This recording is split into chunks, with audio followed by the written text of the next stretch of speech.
Tale of Three Tales.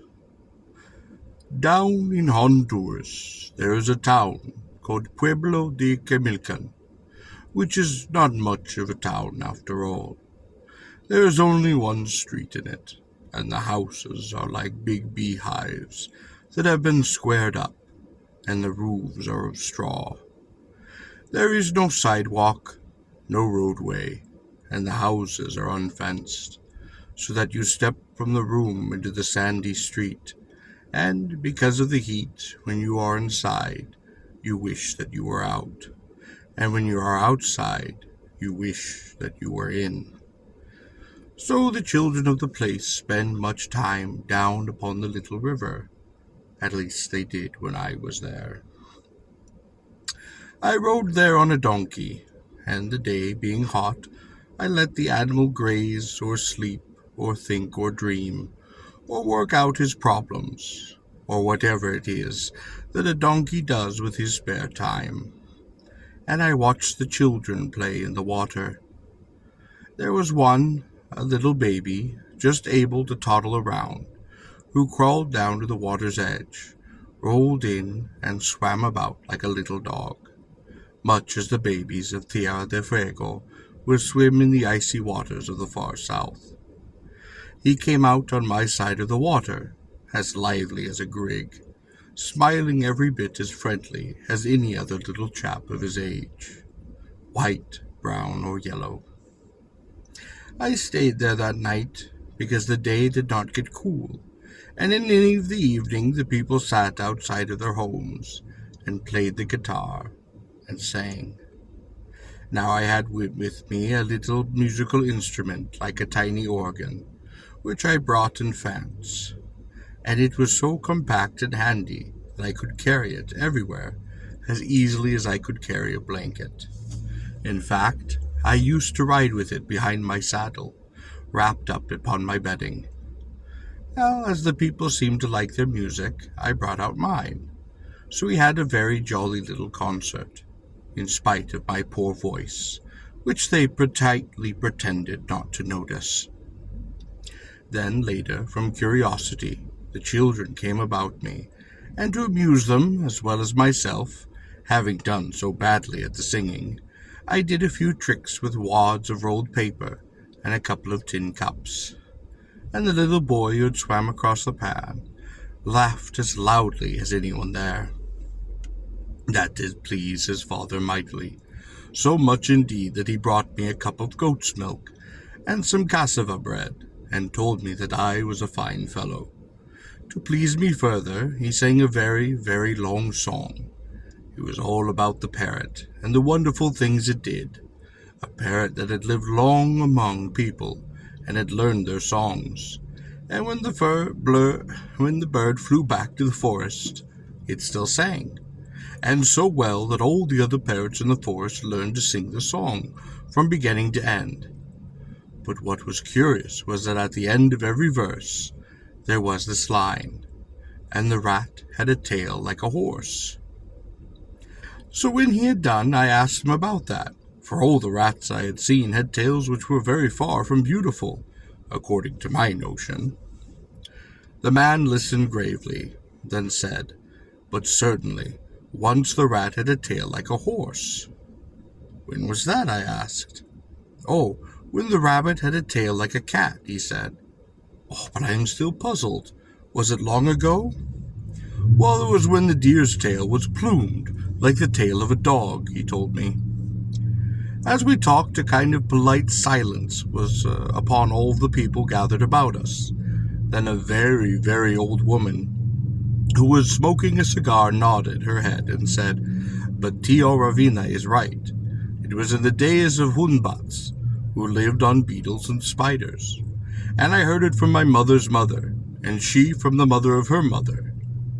Then the old woman went on smoking with her eyes closed, and all who were there nodded at one another, thinking, I suppose, that the old grandmother would presently tell the story.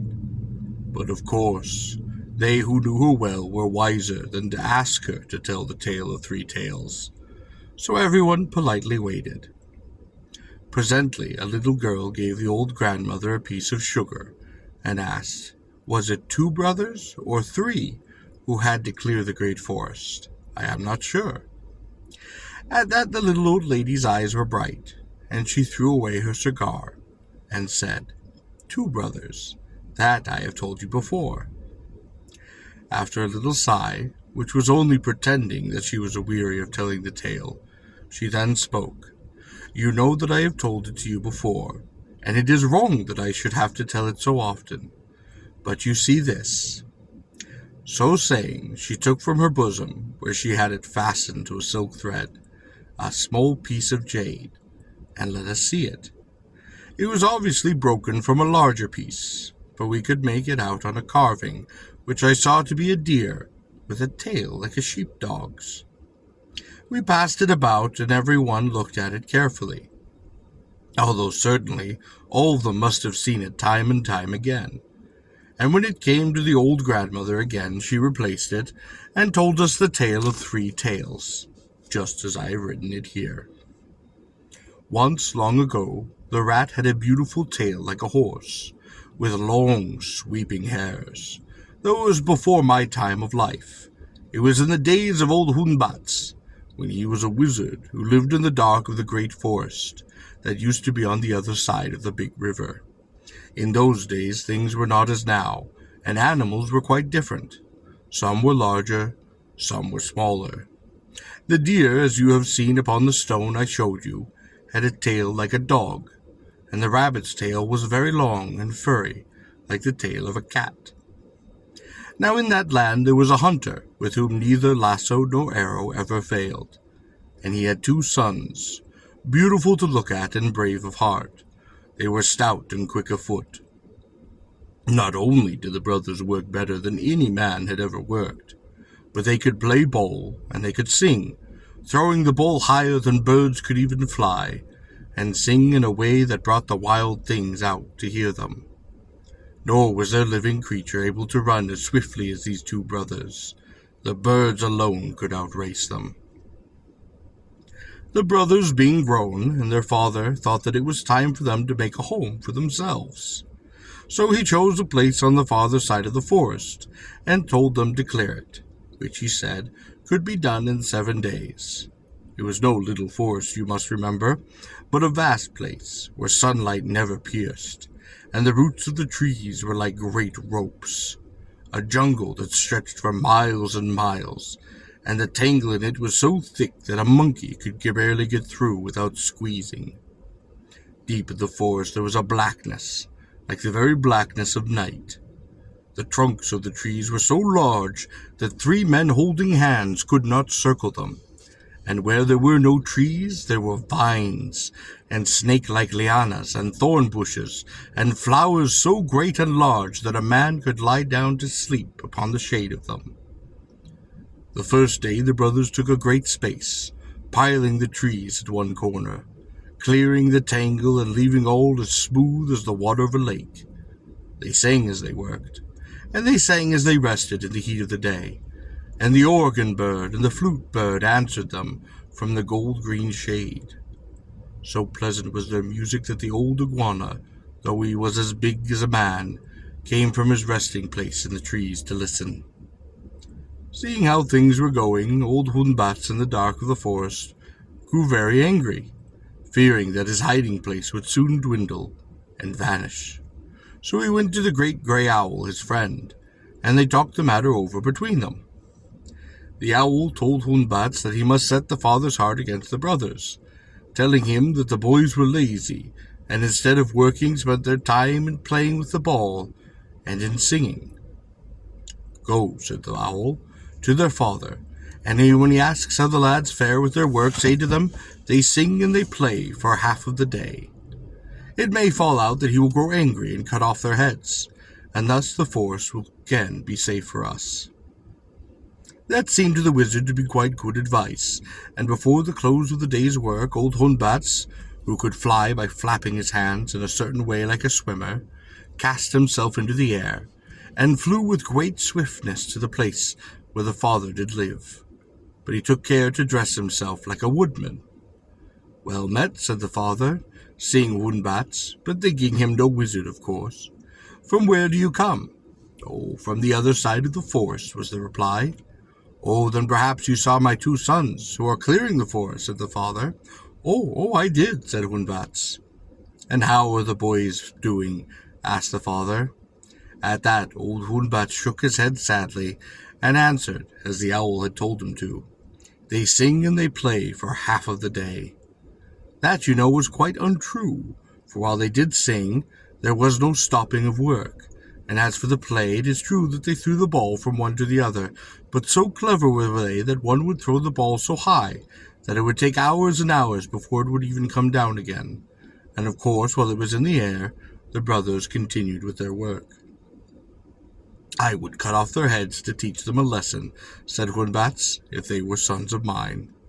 Then he turned on his heel and wandered back into the forest, not flying until he was out of the father's sight, for he did not wish any man to know that he was a wizard. To be sure, the good man was grieved, and his face was clouded, and he heard the tale of Woonbats. But he said nothing, and a short time after the brothers came home. He was as much surprised when, asking the lads how much work they had done that day, they told him that they had cleared off the space of a forest he had bidden them to. After much thought, he told them that the next day they would have to do twice as much as before. The brothers did think the new task hard, but they went to work with good will, and on the second day the trees fell like corn before a man with a machete, and before night they had finished that which they had been given to do. Again old Woonbats flew through the air to the father, and tried to set him against the boys, and again that night when the boys were home, the task was set for the next day, twice as much as the work-day before. It was the same the third day, and the fourth, until at last the boys came to a point where by the mightiest work they could not move a stick or blade of grass more. And yet, because of old Woonbats, the father set them a task still greater. On the 5th day things looked very hopeless for the boys, and their hearts were sad as they looked at the forest, and saw the task that their father had set them to do. They went to work feeling, for the first time, that it would be impossible for the sun to go down on their finished task, and the heart of old Woonbats was then glad. But the birds in the forest, they were silent that morning, for they too knew that they were sad hearts in their brothers. Even the grasshopper and the mosquitoes and the bees were still, and as for the boys, not a note of joy could they raise. Then to them came the iguana, the wise old wizard who knew everything that went on upon the forest, and as soon as he had heard what the brothers had to say, he smiled and called on them to listen, and after making sure that there was no living creature to hear, except the birds, for of them he had no fear, knowing that the birds tell no secrets. "Be cheerful," said the iguana, "and I will tell you a charm. It is this: mark about the handle of your working tools a ring of black, a ring of white, a ring of red, and a ring of green, and before you start to work sing, I must do what I can as the thought of a man, and if your hearts are brave, you will see what happens." Having said this and smiled upon the brothers, the old iguana climbed into a tree, stretched himself along the branch of it, where he could best see, and the birds gathered in a great circle, a matchless melody going up into the sky. So the brothers took their axes, their spades and their hoes, their machetes, and painted about them the handle of them a ring of black, a ring of white, a ring of red, and a ring of green, and their voices rang sweet and clear as they sang, as the iguana had told them, "I must do what I can is the thought of a man." No sooner the last words passed than the whole company of birds broke out into a chorus, singing, chattering, chirping, whistling, screaming, each according to its manner, and, without hands teaching them, axes went to work cutting down the trees, machetes chopped at lianas and vines, and spades cleared and dug, and trees and bushes and weeds piled themselves in great heaps upon the edges of the clearing, so that in less than an hour the whole task was done. Then it was that all things in the forest were glad, and the good iguana smiled most broadly. The very monkeys joined in, and catching the ball, which the brothers threw, tossed it from tree to tree, until it passed through the whole jungle and back again. But old Woonbats was angry beyond measure, and anger that he whirled about upon his heels 300 times, turning so rapidly that he looked like a storm cloud. His long whiskers were tangled about him like a moth. But the faster he whirled, the more his anger boiled, and, flopping his hands, he shot into the air, doing so swiftly that his very clothes were scorched. "How are the boys?" asked the father, when Hunbut stood before him. For answer Hunbut screamed, "Your boys are idle fellows. They sing and they play for half of the day. Had I such sons, I would cut their heads off to teach them a lesson." Then said the father, "Tomorrow I shall go to the forest, and if you have not spoken true, then this arrow, which has never yet missed a mark, shall find one in your heart. But if it is as you say, then my sons shall feel my anger." Old Hunbut did not like that at all, for well he knew that the hunter's arrows never wasted. So back he flew to the owl, and the two of them whispered together. That night there was a great gathering of the animals, of the hare, the deer, the rat, the jaguar, the puma, the opossum, and many others. The rat, the deer, and the rabbit lay down, and in a wonderful short time not only were the things restored, and the work of the day undone, but the trees and the bushes and the vines and the lamias that had been moved on other days were put back within their old places, growing and blooming again, so that all was as though the brothers had never been upon the forest at all. Sad was the hour the next morning when the hunter came with his two sons and saw the forest as though no hand had ever touched it. The brothers could not believe their eyes, and grinning from the thicket of a rubber tree was the face of Hunbats. Upon his shoulder was the owl. For a moment the father thought to cut off the heads of the lads to teach them a lesson, but on second thought he told them that he would give them one chance. "What should have done is not done," he said. "I will grant you a day and a single night, clear all the forest as you had told me it was cleared. Tomorrow morning I will come again, and I will see whether all is well done." At that he left them and went his way.